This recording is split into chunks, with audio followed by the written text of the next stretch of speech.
Now, the websites that I've added here for our unit are from historychannel.com.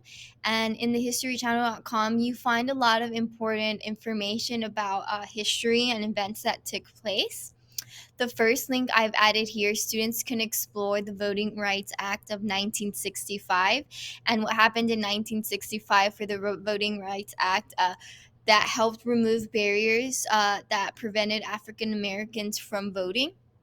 The second link that I've added on here talks about the women's suffrage movement and leading up to them gaining the right to vote. I like going on to the historychannel.com because you find a lot of information about any historical event that took place. So I've added a virtual field trip here, and the virtual field trip is actually a video that I found on youtube.com, and it's less than 30 minutes. And this virtual field trip is a tour of Washington, D.C., and a lot of virtual events took place in Washington, D.C., our nation's capital. So you can take a tour. You can actually take a tour in person, and there are some schools who actually have the luxury to take a tour to Washington, D.C.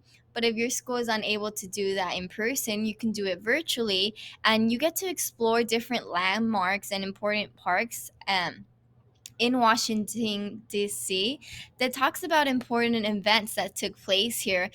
One important event that ties into voting rights was the Civil Rights Movement, where Martin Luther King led his March on Washington and gave his famous I Have a Dream speech. So it's a short video and Today on Rock talks the about Park, different we're locations. following a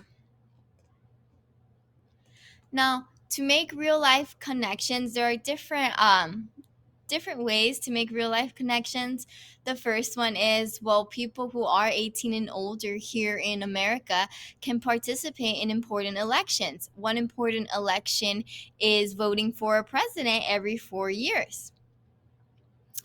People can also participate in smaller elections in the state, like voting for city councils.